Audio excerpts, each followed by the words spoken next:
ಕಾಡಿನಲ್ಲಿ ಇರುವ ಪ್ರಾಣಿಗಳಿಗೆ ಬೇರೆ ಪ್ರಾಣಿಗಳೇ ಶತ್ರುಗಳು ಅಲ್ವಾ? ಆದರೆ ಮನುಷ್ಯನೇ ಶತ್ರು. ನಮ್ಮ ಸಮಾಜದಲ್ಲಿ, ನಮ್ಮ ಸೊಸೈಟಿಯಲ್ಲಿ ಮನುಷ್ಯನೇ ಆಗೋದಿಲ್ಲ.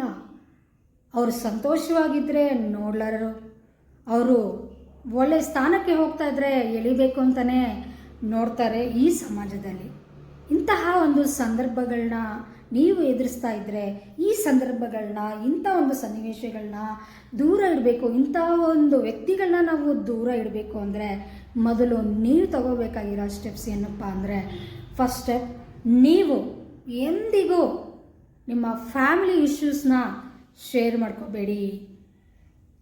ನಿಮ್ಮ ಒಂದು ಸಕ್ಸಸ್ ಮಂತ್ರ, ಸಕ್ಸಸ್ ಸೀಕ್ರೆಟ್ನ ಹೇಳಬೇಡಿ. ಮೂರನೇದು, ನಿಮ್ಮ ನೆಕ್ಸ್ಟ್ ಪ್ಲ್ಯಾನ್ಸ್ ಏನು ಹೇಳಬೇಡಿ. ನಿಮ್ಮ ಒಂದು ಇನ್ಕಮ್ ಎಷ್ಟು ಅಂತ ಎಂದಿಗೂ ಯಾರಿಗೂ ಹೇಳಬೇಡಿ. ಐದನೇದು, ನಿಮ್ಮ ವೀಕ್ನೆಸ್ ಸಹ ಯಾರಿಗೂ ತಿಳಿಸ್ಬೇಡಿ.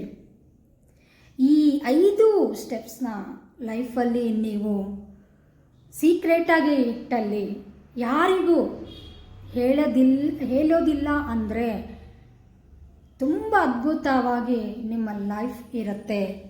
ಸೊ ಇಂಥ ಅಸೂಯೆ ಪಡುವ ಜನರಿಂದ ನೀವು ದೂರ ಇರ್ತೀರ, ಸಕ್ಸಸ್ ನಿಮ್ಮದಾಗತ್ತೆ. Thank you.